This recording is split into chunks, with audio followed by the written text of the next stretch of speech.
Hello, everyone. Welcome to our December Details University Live. I'm your host, Corrine Heck, and I'm very happy to introduce you all to my friend, Lane DeVries. Yes. Thank you, Lane, for joining us. I'm just so excited to introduce all of our membership to the man behind Women's Day, Mr. Women Days himself, and also the new president of CalFlowers and the former president and CEO of Sun Valley.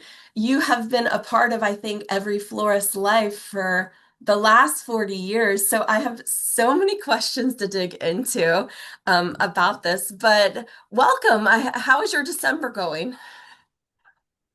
It's going great. And thank you for inviting me, Corrine. This is great. Thank you. Yeah.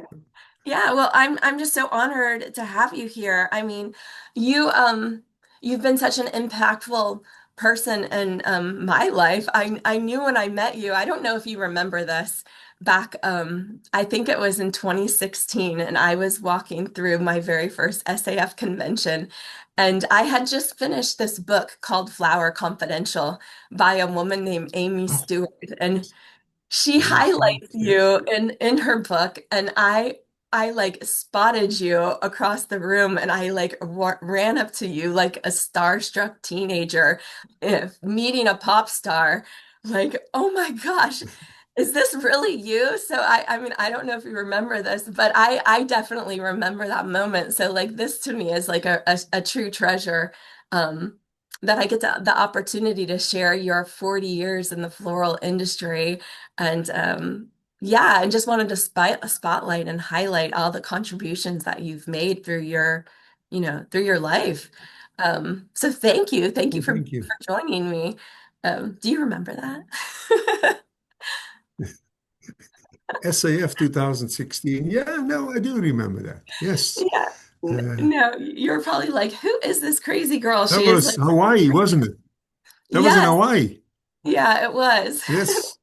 Yeah, it was my very first event, but I was like, in getting started in this industry, I really wanted to consume and learn as much as I could. But of course, obviously, I had used so much of Sun Valley's products over the years of doing all my weddings and special events. And then when I saw the man behind the brand, it was kind of like, oh, like there he is. Can I get your autograph? No, but yeah, so. I just bought your book too, which I have many notes on it. Like I went through and I I can highlighted. tell. I'm a Gold Star student, Lane. But I wanted to like dig in and make sure that I just didn't miss anything about your journey. So you basically came to America 40 years ago because of an ad in a paper, or tell In a me more. horticultural magazine. Yeah, yeah, and you saw an opportunity, and I guess that's what led you to leave your family and come over here solo. Like, I'm just trying to imagine what that might have felt like just to come to a whole new land. And you were detoured, I think, at the very beginning. So, So yeah, I saw this ad in a horticultural magazine, which is a weekly magazine, what comes out or used to be coming out on a weekly basis, no more, but in those days it was. And it was an ad for a lily specialist at a place called Oregon Bulb Farms in Sandy, Oregon. And I had been working with a lily grower for about 12 months prior to that point. So like, hey, I know a little bit about lilies, so I'll apply to this ad. And so the president of the company was actually in town that particular week. And so I went to the office of Hammer Mantel, which was one of the owners of ABM, which is a bulb brokerage house in Holland. And so in Hammer Mantel's office was George Hublein, the president of the company, and Hammer. And so they started asking me all these questions, and one after the other. And guess what? All the questions were in English. And of course, and my English wasn't very good at all. It was horrible, as a matter of fact. So I kind of stumbled through the interview, and to my surprise, they actually, they offered me the job. So yeah, and you packed up all of all of your bags and move to an unknown area. And I really thought that one of the most fun things that you mentioned in there, I think that you're quite the hustler too. I think you have a hard worker by nature, but they would only allow you to work a certain number of hours. And No. you were busy and you were like, well, Till I've four got more. o'clock in the afternoon. Yeah. So you Yeah, would at go four and o'clock in the afternoon, we had to go home. It's like, I mean, we used to work long hours every day, so going home at 4 o'clock just seemed kind of like, okay, what am I going to do?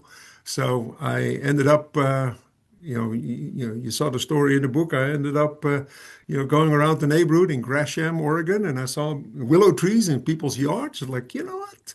I knocked on people's doors. I think, "Hey, I'll prune you a tree." And like, oh, great. And so I cut down the pussy willows and took them to the basement of the place where I was staying, Mrs. Saminsky's house. And then every night I took a bundle of pussy willows, put them in front of the fireplace. And as they warmed up, the skins of those pussy willows kind of got loose. So I started peeling them off. That's what we used to do in Holland in the wintertime with the whole family for many, many years. So that was kind of a tradition I was used to. So I created these pussy willows with the nice, manicured with all the skins off. And then I took them to Portland to sell them to the wholesalers. So that's kind of how that started. And then I did yeah. that in the weekends and in the afternoons. So. Yeah, I loved it too. I feel like there's so many things that I took note of that I think I did as an entrepreneur too.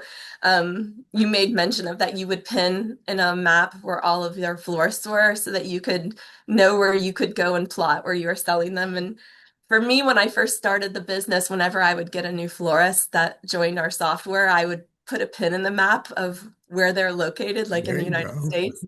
And now we have over 1,000 pins in a map. So if you do come and visit, I think you will really appreciate like seeing a map. And now we have plotted pins of every continent, like of all the places our customers live. Well, when you look back, on your early days of building the business, because obviously you started there to help them grow their lilies, and then obviously they just started acquiring more land and more farms and like really leaned into your expertise of where we should grow other products. What was like the biggest turning point for you early in those early years, do you think? So early on, I mean, the plan was that's why I came to America to set up an operation to grow lilies for Oregon Bulb Farms, the company that I originally started working for. And so the plan was to build that greenhouse in Oregon. But one thing I soon learned in Oregon in the wintertime, it rains a lot and it gets very hot in the summertime. So the minute I heard that Oregon Bulb Farms, or actually Melridge, which was the parent company, was in the Mhm. process of buying Sun Valley Bulb Farms in Arcata, California, I started looking at the climate. First, I looked at my Rand McNally map that I had brought with me from Holland, like, where is Arcata? And so what I saw, Arcata, Northern California, close to Eureka. And so then I started, calling up some weather data from the National Weather Service, and I found that Arcata has a much better climate to grow lilies than the Willamette Valley in Oregon did, because our summers are very cool, 63 degrees. In the wintertime, we're at the same level as Naples, Italy. So we have definitely a lot more light intensity here. And so I found that the climate to grow lilies here was better than Oregon. So I went to the George Hubline, the president of the company, and I told him, like, hey, if you're going to buy Sun Valley, at that point it wasn't clear yet. If you're going to buy Sun Valley, then I think the better place to build that greenhouse would be in Arcata. And so he looked at the little report I had made and he said, you're absolutely right. If we buy Sun Valley, that's what we're going to build. And so that became a turning point right there. Yeah. Yeah, there Yeah. was no internet in those days. So getting the climate data from Eureka meant you actually had to call someone and they actually mailed sheets of paper to you with all the climate data on it. That's how I ended up getting that information. So I Yeah. still have it in a file, like, oh, yeah, it still is. So I went back and I actually had notes, a diary that actually went back all the way till from the time that I stepped on the plane in 1983. So, and I kept that diary for about 20 years. So I was able to go back and look at some of those notes and get the exact dates and all that. So, you know, Yeah. some with What it are, memory, but actually a lot without it notes. So, yeah, what are some of the go biggest ahead. cultural differences that you noticed, either in the industry or here when you first came from Holland to America? What was the some of the biggest differences that you noticed? Oh, on the growing side, one of the big differences in Holland, there's an auction. So the flowers that you produce go to the auction, and over here, I mean, you grow flowers for the market, and so that's a completely different mindset. And what you see in Holland, you got growers that are specialized in certain crops, even certain varieties. Some growers only grow a few varieties of a given crop, and it doesn't matter because it all goes to the auction anyway, and then it gets distributed. But in the U.S., I mean, we grow for our customers, so you're a lot more in tune with what customers are looking for, what they're asking, colors, and so that was a definite shift in mindset when I came here. Yeah. Yeah. Well, I really love how you weaved in some just like life lessons and so forth from the book. I think I've underlined more in this book than I have. The quotes that you see in the book, they were all used during our farm meetings. We had a farm meeting every once a month, and we had those farm meetings all the way back to 1988. So a lot of farm meetings. And Mhm. at the end of each farm meeting, I would have a closing thought. And so those closing thoughts are actually not all of them, but a lot of them are in the book. And now I used some of them at the beginning of each chapter. Some of them are used for that purpose, and then the rest of them are all sitting in the appendix at the very end. And now some of those closing thoughts were tied to our guiding principles. You know, in our company, we had 10 guiding principles. And so during those same farm meetings, I would do a guiding principle narrative, so a short story around a particular guiding principle. And so, and then I would also tie a closing thought to that particular guiding principle. So in the back of the book, in the appendix, you will actually see the guiding principles and the quotes that actually went with it. And then at the very back of the book are a number of more generic quotes that all came about pretty much after 2008, after our immigration disaster, that really altered the course of our company, and the meetings and the closing thoughts really pertained more to finding uplift the team and finding purpose and motivation for the overall team that we had working at Sun Valley for many years. So that's Yeah. kind of the background on those closing thoughts. So, Yeah. or Well, on I those can quotes, rather. Finding, I mean, it's a beautiful way, those 10 guiding principles. I feel like those are some that I think I'm just going to steal those and put them here in our office so that Oh, we that's fine. can use your 10 because they're so great. And maybe at the end I'll go through them. But you employed, was it over 700 people while you were Company, at right? Sun Valley? Yeah. So I mean, I guess those were just a great way to approach. And if everybody did that the same way, creating that culture. I know that you said you would have open houses, you would deal with your community in different ways, and you had to play, I think, a lot of politics, especially with what you were doing to make you wanted the community to be happy with Sun Valley too. You didn't want to create this huge entity that was impactful and potentially, a lot of I guess you were always kind of at arms with some of the community leaders there and so forth, which I did like how you sent them flowers on their birthdays and so forth to kind of win them over. Flowers win over everybody. They have a way of winning a moment too. So I I do know. like how you use that several times. But yeah, what leadership principles um allowed you to like kind of lead a company of that size? Did you ever feel like it was getting out of hand? One of the guiding principles of our company was treat neighbors the way you want to be treated. And so Sun Valley was very close to the Arcata community. I mean, the houses are right across the street, of the farm. And so when I came here in 1984 at Sun Valley, the relationship with the local community wasn't great. And so I Mm, made that one of my goals, right out of the gate to improve that. And so one of those guiding principles, was kind of that flowed out of that desire to build a better relationship with the community. And for 40 years, that's what we did. We supported a lot of programs locally, financially, or with flower donations. And so we built up a great relationship with the community. yeah, I love that. You've worked across like every segment of the supply chain. I think Sun Valley, I mean, I know I got flowers from my wholesaler that I would always recognize the brand, the logo. Whenever I knew I was getting in Sun Valley Delphinium, I knew that that was like the best. The iris always, those were always gorgeous. You could do no wrong. Um, but you also worked with growers and mass market.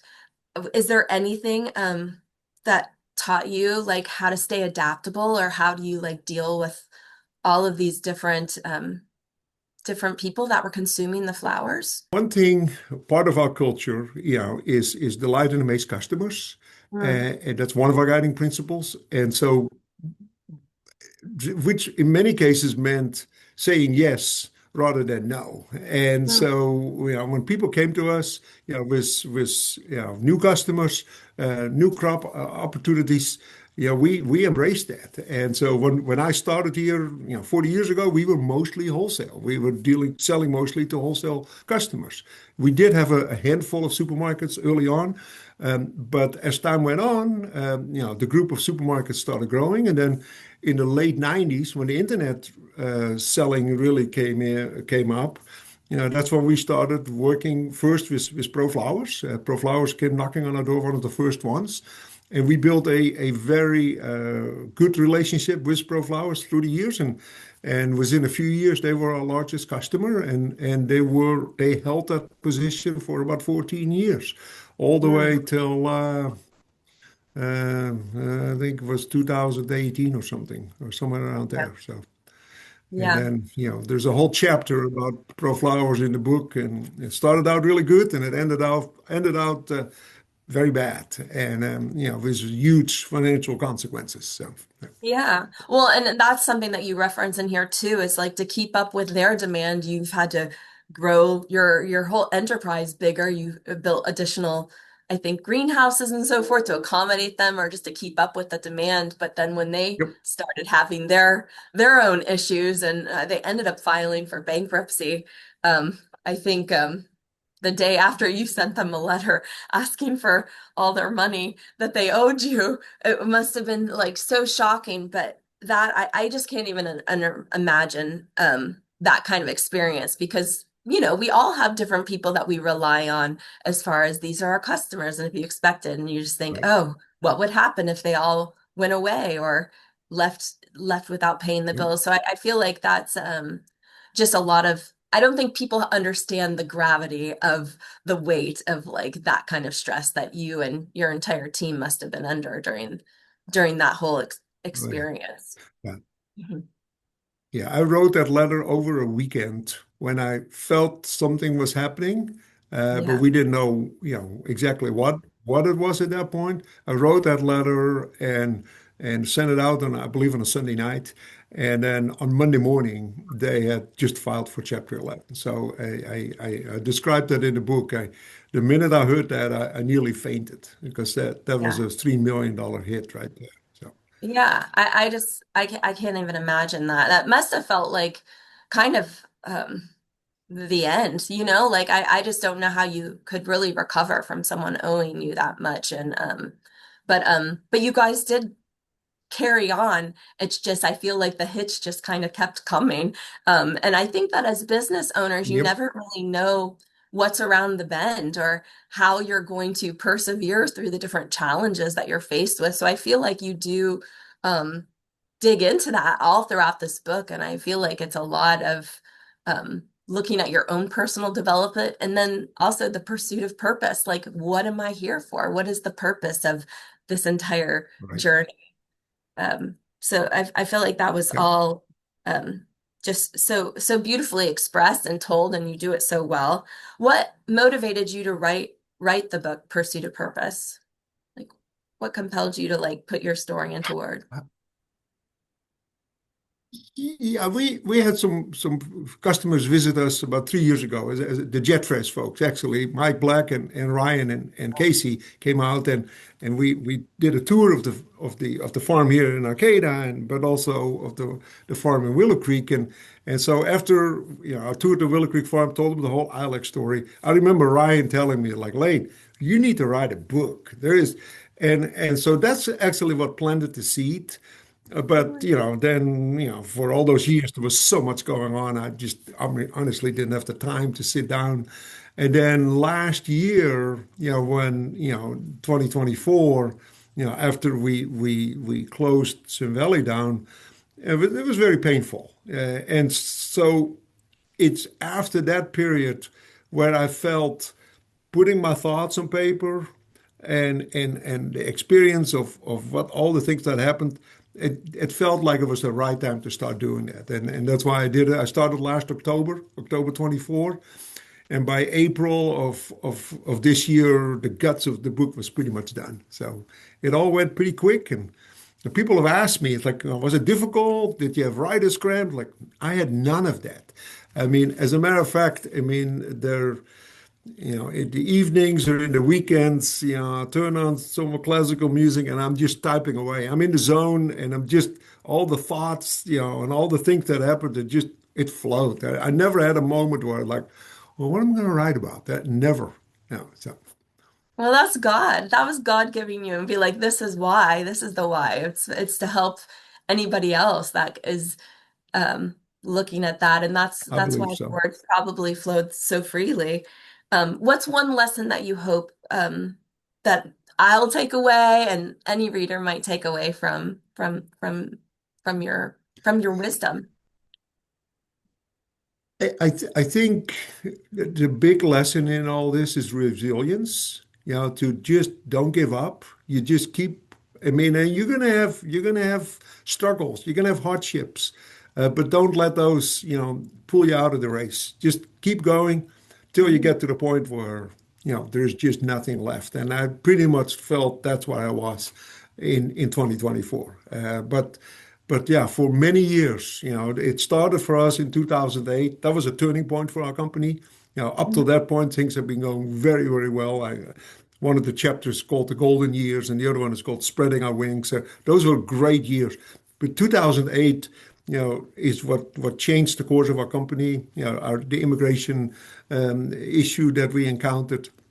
And from there on, we were never the same. But we also did not give up. We kept fighting despite the hardship. And we just did that for 16 years.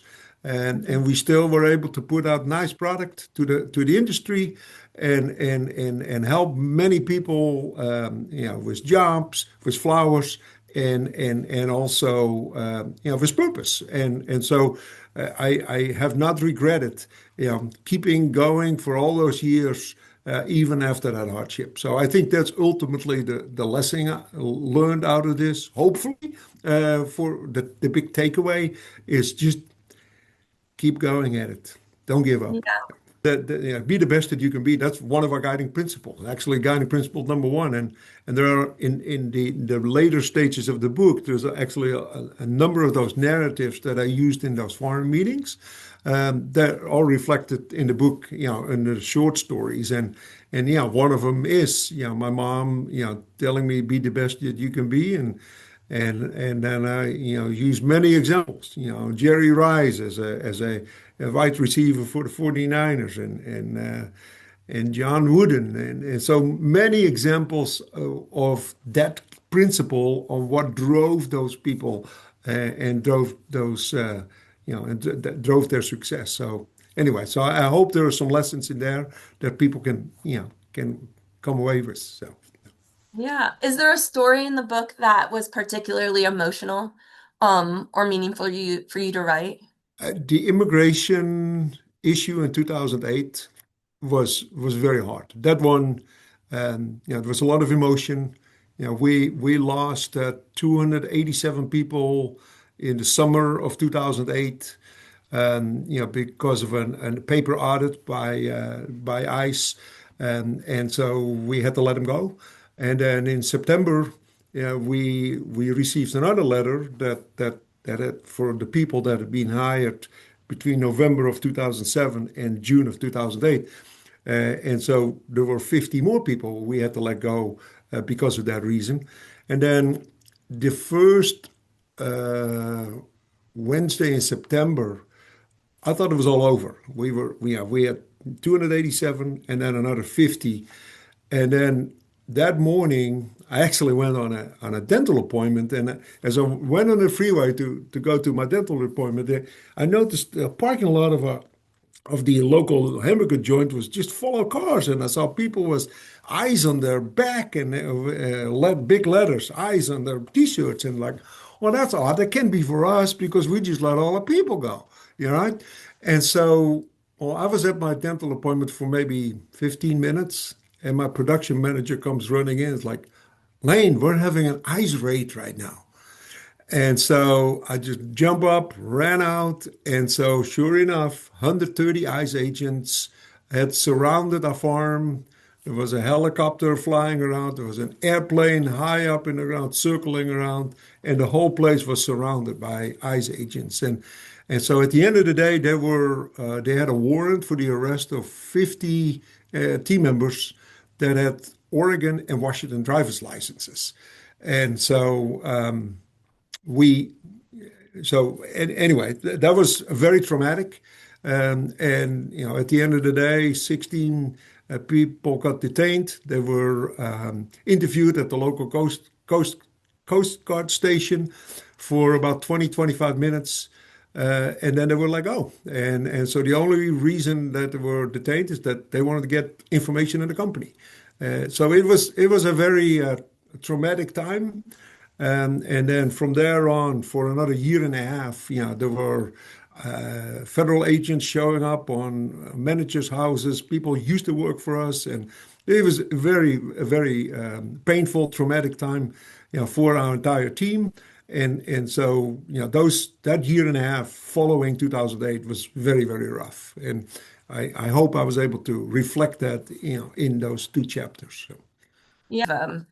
It's just a very complicated issue, and you're not supposed to question the documents that you're handed. So to be like, have your entire workforce, just kind of half of them eliminated in one day, I can make sure it definitely makes your workflow and your processes much more unattainable to achieve, like if with all these different yep. things you need to happen. So I can't even imagine the fear of or what's going to happen the next day when. Oh yeah, and we had managers go in front of the grand jury, and at the end of the day, about almost 4 years later, we did get a letter, from ICE saying that this was just a warning. There was nothing happened, but so they were done with our case, but the damage was done, and the damage lasted actually from that point forward, we were never the same company after that anymore. Well, I also have to mention that you dedicate the book to a woman that you met at in a radio station. Do you care to share more about that? Because that I thought was really like lovely. Yeah, no, yeah, she worked for a radio station, and I was the contestant of a truck giveaway, and the radio station was actually involved with this truck giveaway. It was the local Toyota dealer, and that's why I met her at that truck giveaway. There were 100 contestants. We all got a key, and only one of the key actually worked.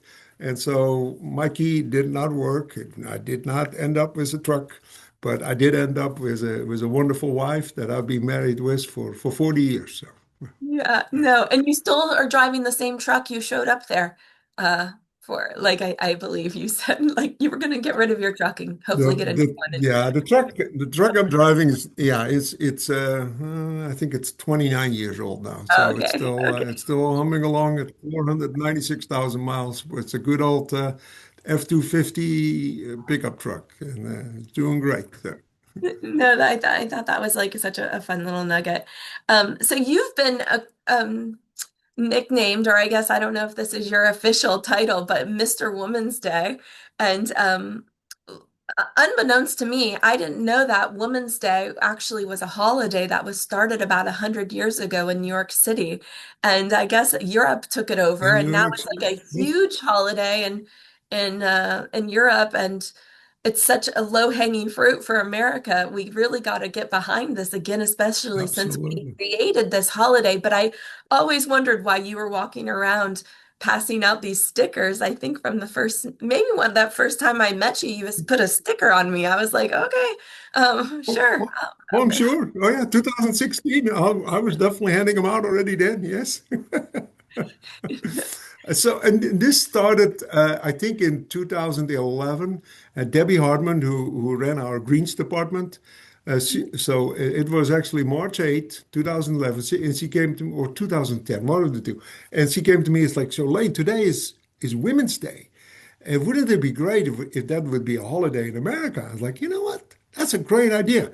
And so we started looking into that and started, working on, how can we promote this? And then the following year, March 8th happened to coincide with congressional election days. And so I had let, I think about 20 boxes of tulips with those stickers on it. And so then we put a group of volunteers together in the afternoon at congressional election days. One of the afternoons, there was not much going on. So I think 25 or 30 of us, there's the picture of it of them in the book. We went into Georgetown and we handed out tulip bouquets, to all the women in Georgetown, and that was the official kickoff right there. And so it'd been growing through the years, and then in 2014 at SAF. We were awarded with the Marketer of the Year award, and so then on the magazine, SAF dubbed me Mr. Women's Day. So and I guess that kind of stuck. So yeah, There you yeah, that's the one. wearing the same hat you are. No. No, that's great. Yeah, yeah. Special. This is a very special hat to me. That my dad. This is my dad's hat, and Oh, so I've worn this hat ever since. So he passed away in 2013, and this has kind of been very special to me. So yeah. yeah. No, I read that you flew back to see him, and he died I think 3 hours after you arrived, almost like he was waiting for you. Right. So I mean, I think that's Yep. that's the bond. He was like, I can't let go until I see my lane. So no, Very that's so special. It was special to very me. special. Yeah.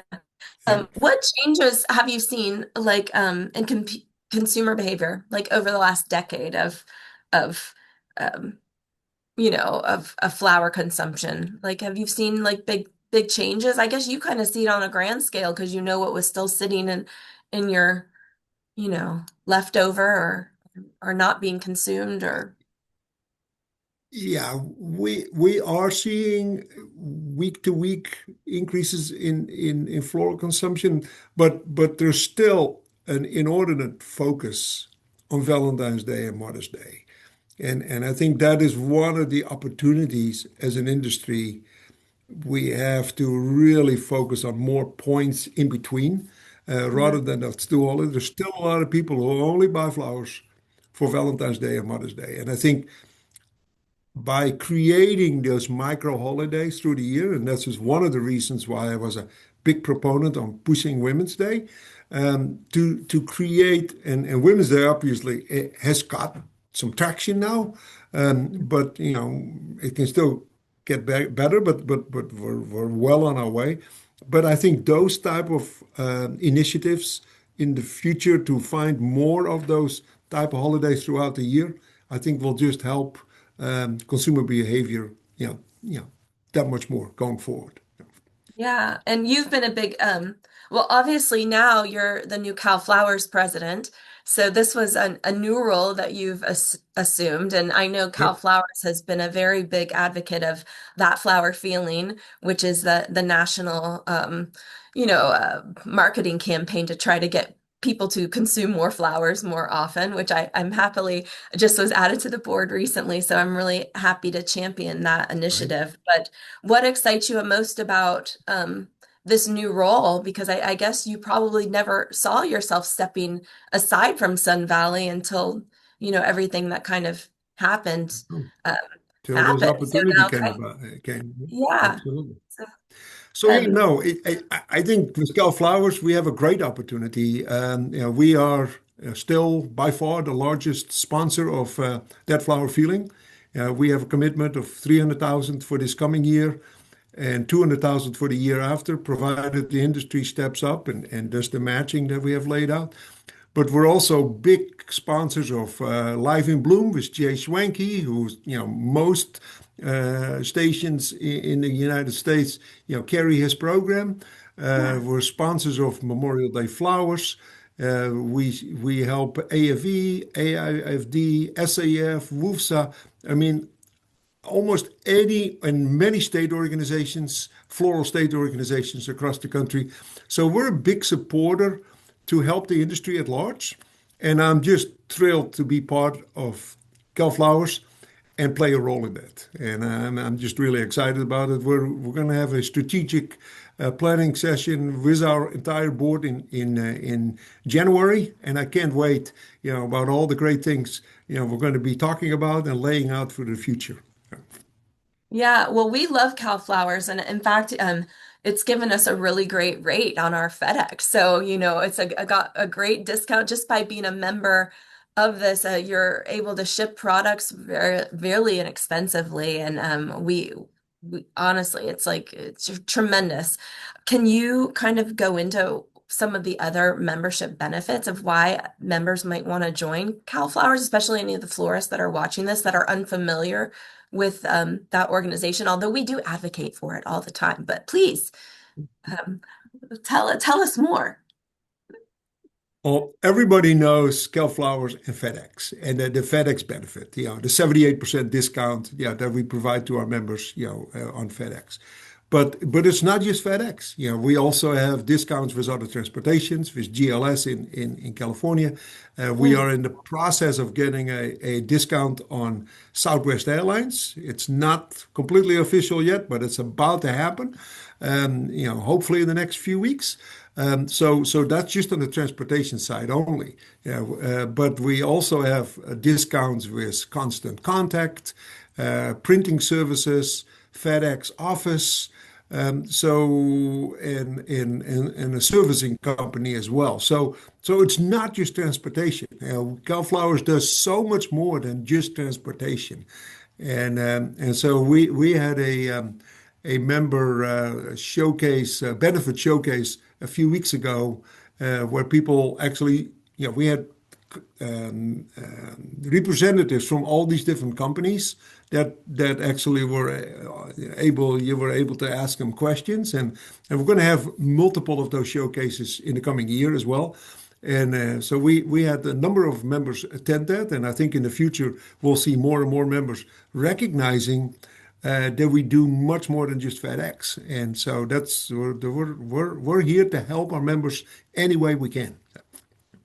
Yeah, and I think I've gone to two of your Fun and Sun events that you host biannually, and you have one coming up this coming summer that I'm excited to attend. These events have been super fun to interact and network. Also a chance for us to get out of Florida and get over to California and see that sunshine over there. But where's this year's event taking place at? Is it Pasadena? No. It's It's going to be held at the Langham Huntington, which is a Okay. 100-year-old hotel. Our board met there last week. It is absolutely beautiful, fantastic. I mean, it's a beautiful property, and I think we're all going to love it when we're there. And it's going to be a great convention. We will have a tour to the LA Flower Market, and we also will tour one of the float building facilities, Fiesta Float Building Company, which is very close to Pasadena, and so that will be part of the tour as well. And we went there last week, and it's just fascinating to see. I mean, when we see the floats on New Year's Day, that's one thing. It's full of flowers, but to actually see how they're built and all the mechanics that are involved. And you'll see that during the tour next August at Fun and Sun on how those floats are built. It's truly fascinating. Yeah, I love it. I always love the behind the scenes because it's something that you can't really know unless you experience it firsthand. So it's just so great. And I think it's just such a good educational opportunity, especially for people who are involved in the industry. And, I think that we all like enjoy seeing all of that so much. I know most florists want to know how the mechanics are doing, but it's like when you think about the scale of all these enterprises and the amount of love and time and preparation that goes into doing this, it's, nothing happens without a lot of planning and process, right? Right, absolutely. And Fun and Sun in general, we have a great lineup of programs we're working on right now. It's going to be a very exciting Fun and Sun. No, I'm so excited for you. So with 40 years of experience, what advice would you give to any young floral professionals that are just starting their business and just dipping their toe in? And what kind of advice would you give them? Again, I just resilience, be the best that you can be. I mean, every morning you wake up, wake up with purpose. How can I change the world? How can I change and how can I help our industry and make things better? And I think with that drive, anyone will succeed. I enjoyed in your book where and I've always thought, and I guess I just assumed that you were a deeply religious man, but that's not always the case. I don't think for a number of your life you were, and then you had a turning point, and now I think you over the course of your career became a pastor. You took a trip to Yes, Israel, yes, I and did. that was really touching to hear like your experience there of how that went, and now you feel um, really compelled to like share the word often, and I love that. I love that you've become a And pastor, and yeah. And there's a sprinkling of some scripture quotes throughout the book. But yeah, there's one chapter, actually two chapters. One chapter is called Purpose Revealed, and the other one is called The New Beginning. And those deal with my faith journey, and particularly one with the Purpose Revealed. I mean, all the issues, all the troubles of the last several years, and all the hardships actually brought me closer to God, and I've reflect that in the book. I hope, yeah, yeah. So, Yeah, no, it was really beautiful, and I think that that's what we all should be reaching for and striving for is like, you might not know why you're on the journey, but if you do it, the purpose will be revealed to you um yep, as your exactly. life continues on. Is there a certain skill or mindset that you think that the future leaders of the floral industry will need most? So, Yeah, I think emotional intelligence, I think mm, is a key skill set going forward. You know, in today's world with, all the things that are going on, having emotional intelligence and trying to work on that, read books on it. There's a lot of reading material available. I think that would be an exercise that's well worth it. So. no. All right. If you could go back and give your young self any one piece of advice, what would that be? I thought about that, and I've been kind of gung ho a good part of my life, or actually all of my life, and I think kind of looking back, stepping back a little bit more, relaxing a little bit more, enjoying life. I mean, taking vacations once in a while. I probably that probably. I mean, yeah, that's the one thing I probably would have changed. Looking back over the last 40 years, I didn't take very many vacations. I was always on a go, go, go, and at a certain point, like a little bit more balance there may be better. So I that's, think I what guess, is I'm the advice. I think what I'm hearing here is attend more fun and sons. No. There you go. So what's next for you? Are you going to write another book? Are you got any new projects? What are some new goals you're excited to pursue? Like, what's on the docket? I may. I mean, it's the writing the book was fun. Fun. I mean, yeah, no, it like I said, it went relatively easy, and the whole journey has been very fulfilling. From the thoughts of writing it to then finding a copy writer, and then finding the typesetter and book designer, and then putting it on Amazon. So that whole journey has been very interesting. I mean, I learned a lot of things in the last few months, but it's been very fulfilling. So yeah, I may write another book. I love to speak, and I love to do speeches, and so maybe there's a connection there as well, and so. Who knows?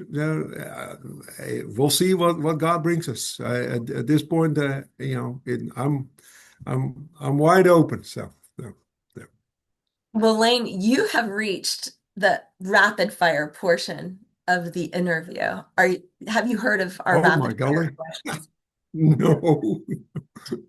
This is where we get to ask you questions that you're not prepared for, but they're usually simple, easy Okay. questions to kind of put you on the spot. And all Okay. right, what the first one is, what is your favorite word in another language? The favorite word in another language. Yeah, it could be Um, Dutch. it's like any language? Any language. Okay. Mhm. Geweldig, which is a Dutch word. Yeah.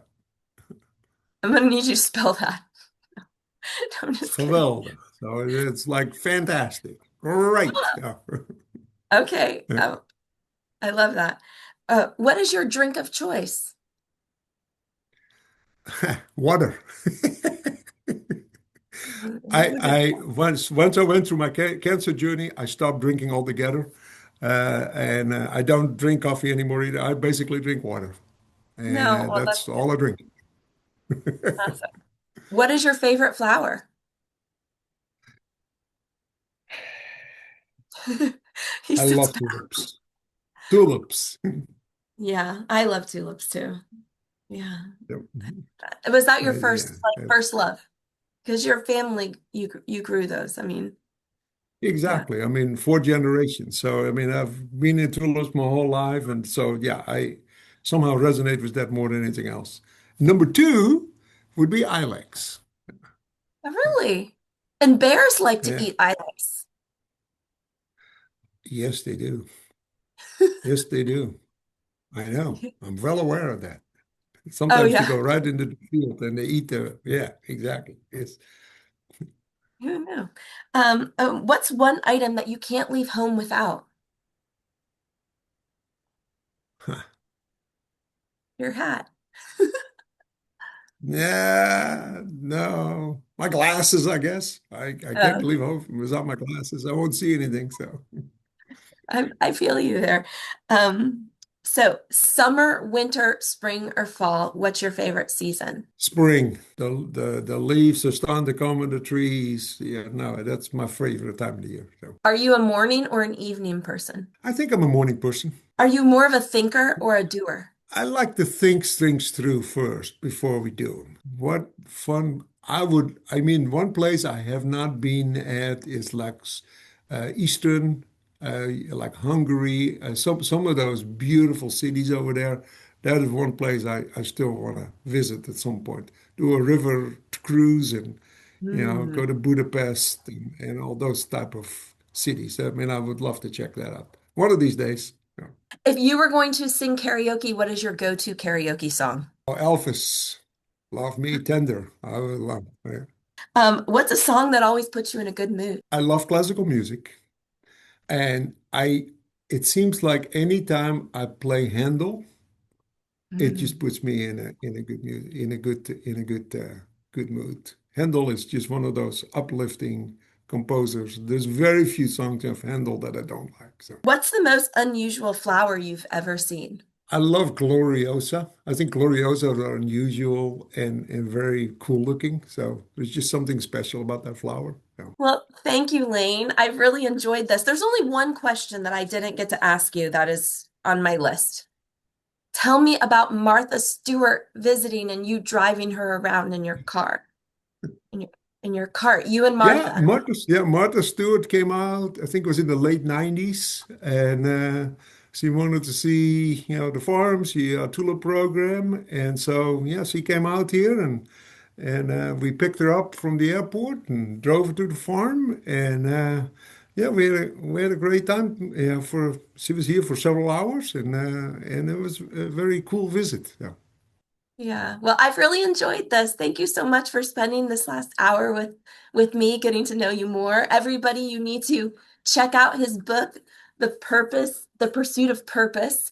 You will enjoy it so much. I have made so many marks on it of all these life lessons and nuggets. I'm going to bring it with me the next time I see you so I can get an autographed copy from you.